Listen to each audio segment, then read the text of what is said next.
Jharkhand high court ने शिक्षक नियुक्ति परीक्षा की मेरिट लिस्ट को चुनौती देने वाली याचिका पर सुनवाई की। कोर्ट ने सरकार से जवाब मांगा है कि 2016 के विज्ञापन के आधार पर अब तक कितने शिक्षकों की नियुक्ति हुई है। अगली सुनवाई 28 नवंबर को होगी। पीठ ने कहा कि अगली सुनवाई तक केस से संबंधित पक्ष लिखित बहस भी कोर्ट में प्रस्तुत कर सकते हैं। झारखंड हाईकोर्ट के जस्टिस डॉक्टर एस.एन. पाठक की बेंच ने शिक्षक नियुक्ति परीक्षा की मेरिट लिस्ट को चुनौती देने वाली याचिका पर गुरुवार को सुनवाई की। सुनवाई के दौरान पीठ ने राज्य सरकार को जवाब दाखिल करने का निर्देश दिया है। पीठ ने सरकार से पूछा है कि साल 2016 में जारी हुए विज्ञापन के आधार पर अब तक कितने शिक्षकों की नियुक्ति हुई है। मामले में अगली सुनवाई 28 नवंबर को होगी। पीठ ने कहा कि अगली सुनवाई तक केस से संबंधित पक्ष लिखित बहस भी कोर्ट में प्रस्तुत कर सकते हैं। सुनवाई के दौरान प्रार्थी की ओर से कोर्ट को बताया गया कि कई ऐसे अभ्यर्थियों की नियुक्ति की गई है जिनको प्रार्थियों से कम अंक मिले हैं। उनकी ओर से इससे संबंधित दस्तावेज भी कोर्ट में प्रस्तुत किया गया है। जेएसएससी के अधिवक्ता ने कोर्ट को क्या बताया वो भी जान लीजिए।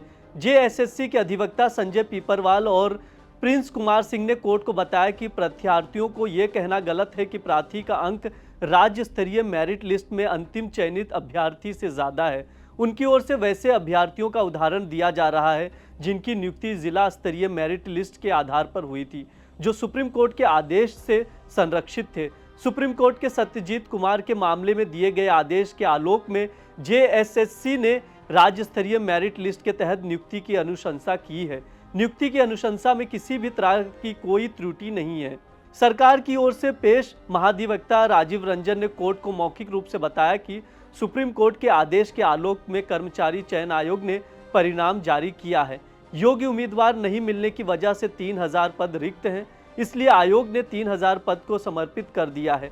कोर्ट ने राज्य सरकार को उक्त जानकारी शपथ पत्र के माध्यम से कोर्ट के समक्ष रखने का निर्देश दिया है।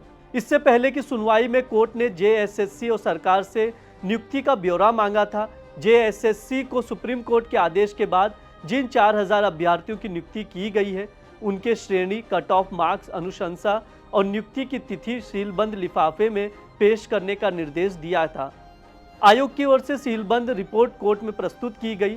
इस संबंध में मीना कुमारी एवं अन्य ने याचिका दाखिल कर स्नातक प्रशिक्षित शिक्षक संयुक्ति प्रतियोगिता परीक्षा 2016 के राज्य स्तरीय मेरिट लिस्ट पर आपत्ति जताई है।